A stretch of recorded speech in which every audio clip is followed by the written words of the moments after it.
Welcome back to Gibbo MMA. We are reviewing UFC 322. Islam Makhachev defeats JDM to become a new welterweight champion. He is now a two-division UFC world champion. First off in the lightweight division, now the welterweight division. He joins BJ Penn to be the second only to win a UFC title in the lightweight and welterweight division. It's the morning after, and I'm pretty flat, still down with the JDM loss here in Australia. We are very much in mourning. A very tough fight to watch and see our own Australian pretty much get dominated over 5 rounds. Now let's get into the stats of this fight. And let me preface, I was going for JDM. I was very confident in JDM to knock out Islam. But as we see here, Islam just on another whole level. JDM wasn't able to get anything going, wasn't able to stuff any takedowns. And yeah, it was a 50-45 domination win. And the fight stats, total of 140 strikes thrown by Islam. A total of only 30 strikes thrown. Sorry, what do we got here? 188 total strikes from Islam and 74 from JDM. And Islam only landed 30 significant strikes and JDM 18. And the control time from Islam Makhachev was 19 minutes and 10 seconds. So he had over like 80%, 75% of the fight on the ground controlling him, and was only able to land 30 significant strikes and no submission attempts. I mean, he was trying to set up submissions, but they were defended. But the fact to have 19 minutes of control time, not one submission attempt recorded. Yeah, it's pretty, it just shows you it wasn't the most entertaining fight, but was dominant. And, this is MMA. I'm not going to sit here and complain about it. But, yeah, very much big signs of DDP versus Hamza. But I'll finish off with these stats. Leg kicks from Islam, 10 out of 10, and those calf kicks were giving JDM absolute grief. He ended up having to switch stance, and takedowns 4 for 4 by Islam. JDM could not stuff one takedown, not even coming close to defending, and that was a big surprise. I really thought JDM would be able to at least stuff a few takedowns, but he had no answers for it, and that was the big question was, if he doesn't stuff the takedowns, can he get back up? And that question was very much answered. He could not get back up. And the only times he did was towards the end of the round. Sometimes I feel like it's the guy who's on top kind of lets him, and because it takes a lot of energy to get back up. So by doing it at the end of the round, you're kind of safe if you're back up on the feet because the bell goes. So I feel like Islam just kind of like, let's let him just use a lot of energy to get back up at the end of the round, and it doesn't really matter.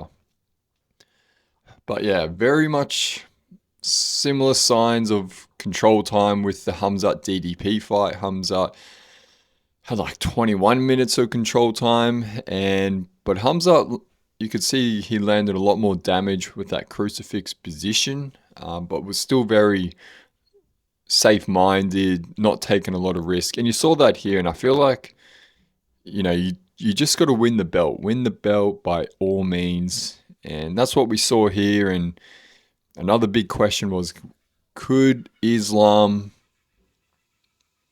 handle the welterweight division? Will he be too small? Will he be able to handle the physicality of jumping up 15 pounds? And, man, he looked great. He looked great in there.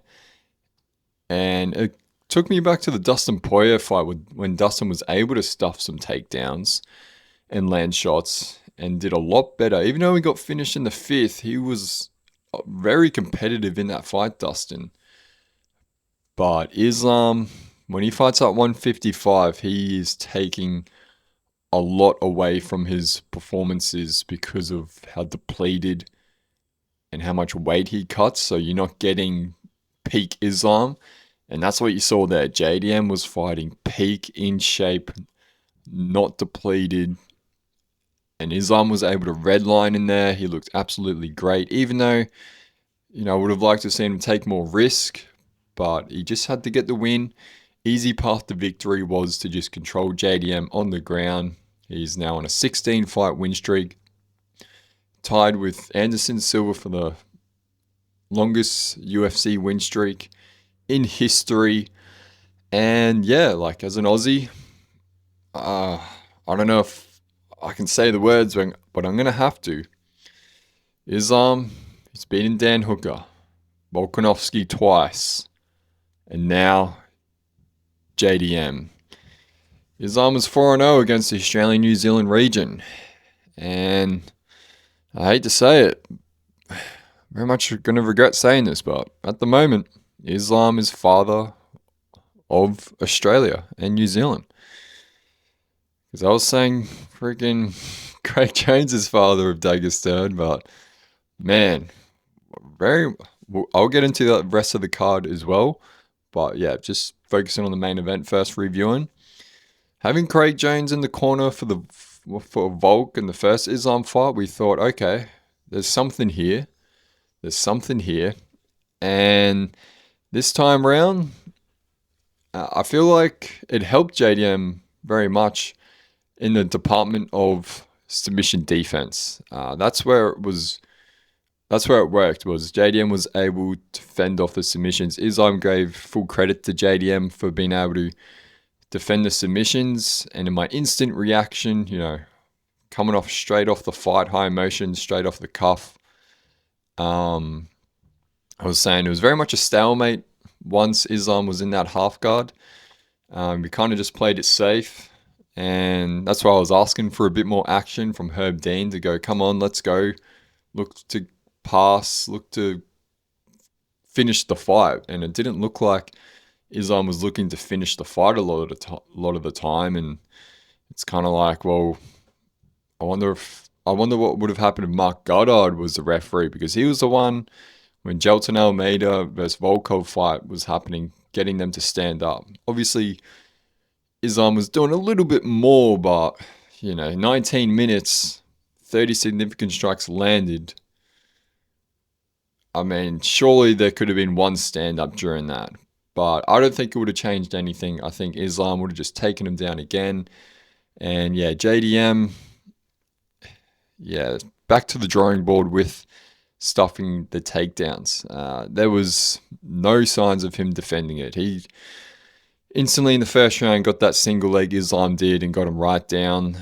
Yeah, it was tough to watch, but I think just full flowers or credit to Islam. He just showed that Dagestani, that Caucasus region, Georgia, Chechnya, Dagestan in those mountains, bro, that wrestling's different. That grappling's different. And at the moment, they're taking over the UFC. Guys like Khabib, Islam, Marab, Hamzat, these guys are taking over with that style because it is a clear path to victory. And until damage comes first, but in this case, I wonder what would have happened if JDM was able to land more strikes off his back. How they would have scored it. Kind of like what Volkov did to Almeida. He won the fight off his back. I've never seen that before, but full credit to Islam.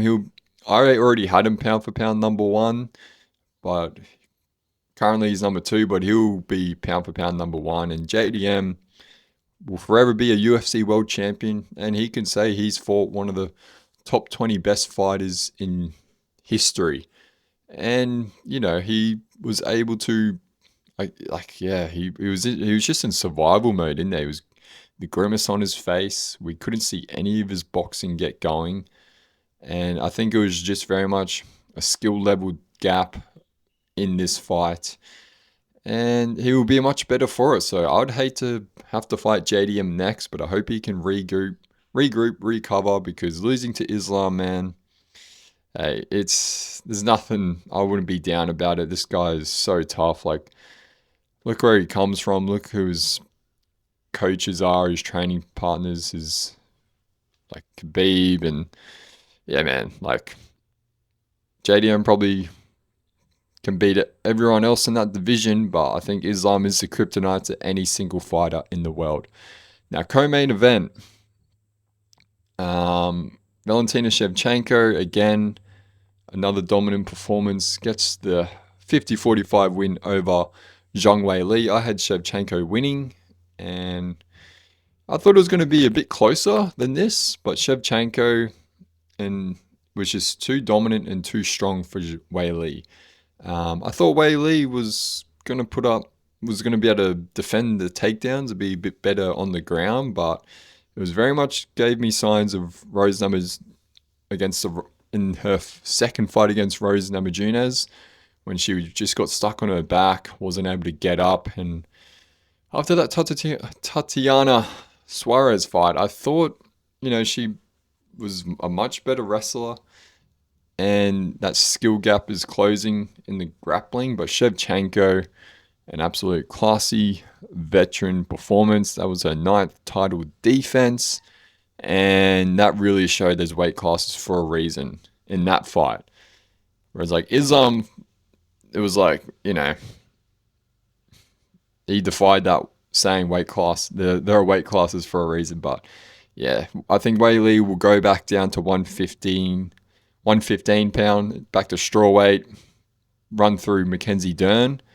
But she tried, but yeah, Weili, I guess, yeah, you could just see the physicality and just the technical side of Shevchenko had a bulletproof game plan and got the job done. Both main and co-main event, not the most entertaining or exciting fights, but when you get to those title fights, like huge, like massive things on the line, money, belts, legacy, sometimes they tend to take the safer route to get the win. And I feel like Shevchenko probably could have got Zhang out of there too, but she just kind of took, take the control, take the safe way out, easy path to victory, and that's what we saw. But prior to the main and co-main event, we got freaking 4 back-to-back fucking knockouts. Those 4 fights got the performance bonuses. So we went, Michael Morales knocks out Sean Brady in the first round. I was very surprised to see Morales run through Sean Brady like that, because I had Sean Brady winning, and Morales is now 19-0. I couldn't believe what I was seeing. Like, he looks like a middleweight in there compared to Sean Brady. Sean Brady is a lot shorter, more thicker, but Morales could he could take over this division just with his sheer stature. Like, he is ginormous welterweight, and Sean Brady couldn't get any takedowns. He couldn't get anywhere close. Morales had like a stance where he really had his hips backwards. He wasn't afraid of Sean Brady's striking at all, because I thought Sean Brady, coming off that Leon Edwards fight, he was striking better and he was able to submit Leon pretty easy. But then we see Leon Edwards get fucking pieced up the fight before like that. It's like, man, I think I might have put too much stock in Sean Brady coming off that win, because look at the way Leon Edwards has gone now. So super stoked for Morales, because he was ranked 8 and he fought the ranked number 3 guy, so he will be a top 5 welterweight when they redo the rankings. And I'll just shut this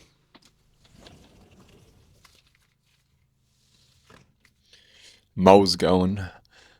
And yeah, so I'm just like, Morales, he's 26 years old, and I was thinking, I just don't think it's his time yet. And fuck, it's Morales' time. This guy is going to be a huge star because during the press conference, he got like 30% of the questions. He took over that press conference. So the Ecuadorian, I'm super impressed with that performance. Yeah, Sean Brady, I've never seen him. Last time we saw him get run over like that was against Bilal Muhammad, and I felt like he had valid excuses, just been Abu Dhabi, shit camp, time zone wasn't adjusted at all. Whereas this, an hour and a half away from Philly, in New York, he's peaking right now in his skill level and physicality in his prime, and he couldn't get anything going. He looked like, yeah, I think Morales just must be different, man. He must be just a different beast. So he got a performance bonus. And then Carlos Prates versus Leon Edwards. And I was saying before, so Prates knocks out Leon Edwards in the second round. And I was saying, I think Leon, might do some wrestling, do some grappling here, try and tire out Prates. And Prates, during the pre-fight press conferences, I think the media scrum days, he was saying he's expecting or won't be surprised if Leon does try to grapple him, and that's what we saw. He had him up against the cage. Leon was on his back, searching for a standard rear naked choke, and Prates was hip to it, and then they come out, and man, Leon Edwards just didn't pull the trigger like we thought, well, like I thought he was going to try and do, and yeah, he's on a bit of a skid now, and Prates just straight down the pipe. Like, I thought Leon Edwards would know. When retrieving backwards, you got to retrieve on an angle. And he just went retrieve straight back and just copped the straight left and just got slept. Like, well, go watch my live reaction to it on the shorts. He got fucking headshot dead. And Leon Edwards, former welterweight champ, is now on a 3-fight losing streak. Bilal Muhammad, Sean Brady, now Carlos Prates. I mean, what happened? I'm trying to figure out what's happened here. Yeah, like I said in the previews, he's his own worst enemy, and he won the first round, and then in the second round, it's kind of like he's just shadow boxing when he's fighting. Like, he doesn't look anywhere near to landing a strike. He's just shadow boxing. It's not even feinting. It's just like he's shadow boxing the mirror, and then the mirror just all of a sudden fucking threw something down the pipe and knocked him out. So, I don't know. What's next for Leon Edwards? I think you just have to defend his spot against someone else. But well done to Prates. Well done. And then Benoit Saint Denis versus Beneil Dariush to kick off this main card. 16-second knockout by BSD. Man, I was shocked that it happened that early. I had BSD winning by a knockout. I thought we were going to see a good back and forth fight, and then we'll see like a knockout in the second or third round.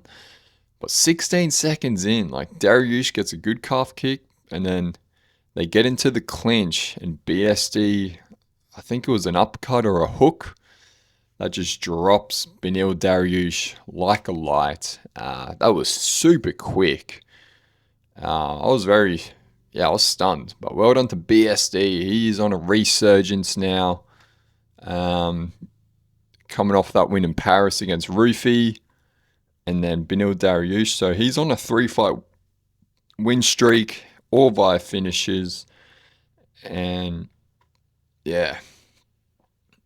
And then Bo Nickel versus Rodolfo Vera. Bo Nickel sleeps him with the head kick in the third round.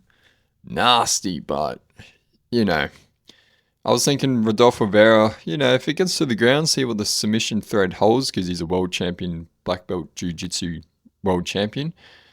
And watching the fight, good damage land by Bo Nickel, but it became very slow. Like, these guys looked very stuck in the mud, very slow paced. And I mean, good performance by Bo Nickel, but Rodolfo Vera, not a known striker. The guy was just a stationary heavy bag. Felt like this could have been done a lot earlier. But Bo Nickel, good bounce back win. Good to get a win after coming off that RDR loss. And yeah, big head kick. But man, Vera was just standing there ready to be hit. Like, this guy was not moving at all. Just a stationary heavy bag. Not taking any away from Bo Nickel, but I think he should just keep fighting unranked middleweights, keep developing his MMA skills, because we know his wrestling credentials, like NCAA champion.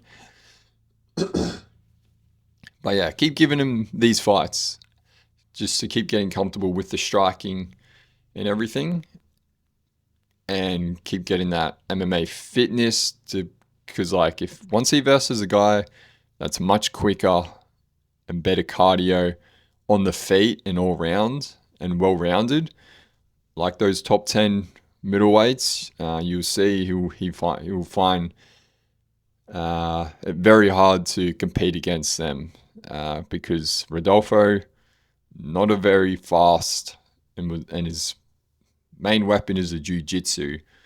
And yeah, so just a good bounce back win, good matchmaking by Dana White and the UFC team. And yeah, I was driving to the spot where I was watching the fight, so I wasn't able to watch the Rodriguez Kopylov fight, but Rodriguez decision win over Kopylov. Aaron Blanchfield versus Tracy Cortez. This was a fun little fight. Blanchfield, first round was a bit, kept it on the feet. Cortez was looking great, and Blanchfield ends up with the round 2 rear naked choke. And I had Blanchfield winning, but her stand-up has me worried, because she just keeps her head on the center line and just cops it. Just cops, like Tracy Cortez was, landing pretty easy, and Blanchfield was just copping it. And it felt like it might have been a part of the game plan, like listening in the corner, like going into the second round, they're like, all right, now's the time to mix it up. But, Blanchfield, good win. Cortez, yeah, she just, once Blanchfield really put it on her, Cortez was the one that engaged the takedown, initially got it, and then Blanchfield reversed it. And then eventually, after a scramble or whatever, Blanchfield got that neck, and yeah, round 2 tap out. And then Ethan Ewing, coming up on 48 hours notice, stepping in for Cody Hayden, gets a decision win over Malcolm Wellmaker in a fun 3-round fight. Yeah, tough for Wellmaker, coming off, he's coming off those crazy knockout wins, shot into the bright lights. People were super hyped on him, but he just, he's been preparing for someone else, late opponent, and then he gets a new one in Ethan Ewing, which was just a tough matchup. I don't think it wasn't underrating him. It's just you're dealing with a great guy coming off the regional scene, who was coming off a knockout win the weekend before, and now all of a sudden you're fighting him. You got no idea who this guy is, and this guy is, very skillful, very tough. Ethan Ewing, congrats to him. What a debut. 48 hours notice. Was on the West Coast, LA, flies to New York, and gets the win over a top prospect, Malcolm Wellmaker. It was a catch weight, so it should have been bantamweight, but they did a catch weight featherweight, or just a kilo or so under. But yeah, Wellmaker, he got to get 3 rounds against a really tough guy, and we got to see where he's at, Wellmaker. But yeah, tough to fight a new And you can see Ewing, he's a really skillful guy.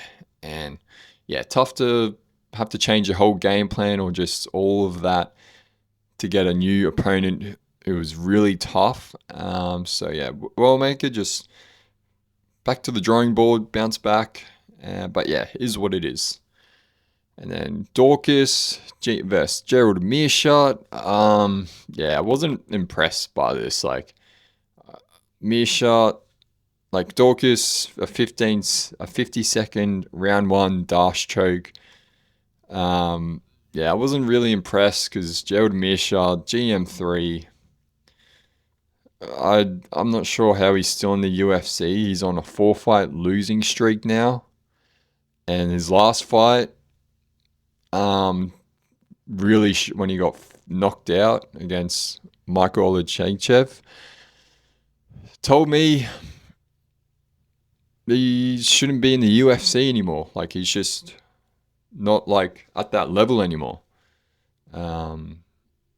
And yeah, him getting run over by Carl Dorcas like that, and we know GM3 has good submissions, great grappling. Like he has 29 career wins by submissions, and for him to get run over and submitted like that, it's just like, come on, like, what are we doing here?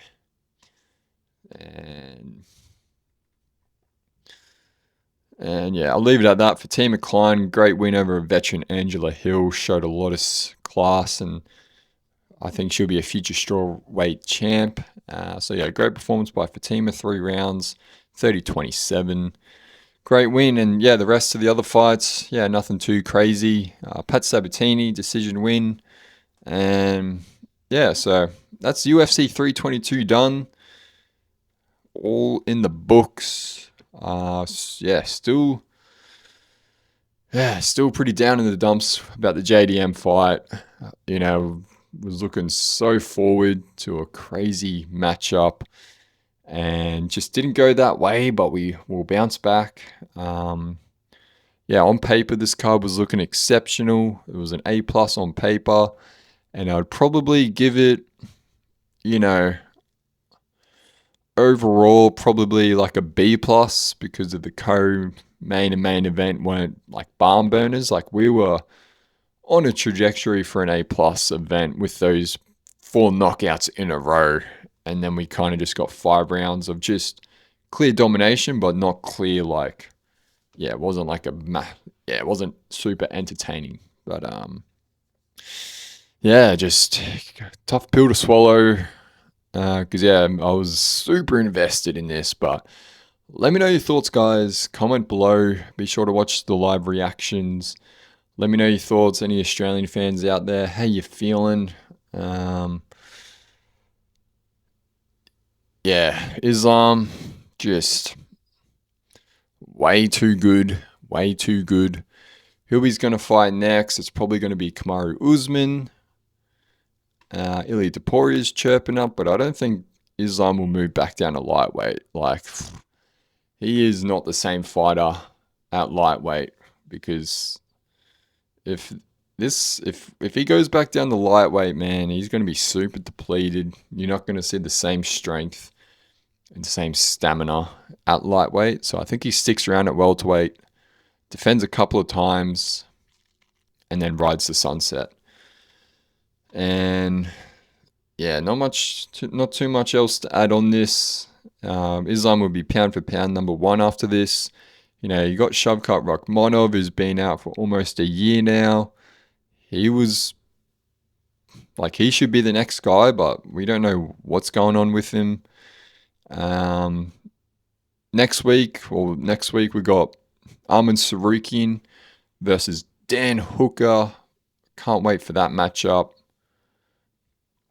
And I think we got Bilal versus Ian Gary after that. Oh, that's on that card, sorry. Let me just bring it up. They're in Qatar. So yeah, we got Dan Hooker versus Ahmed Sarukian and Ian Gary versus Bilal Muhammad.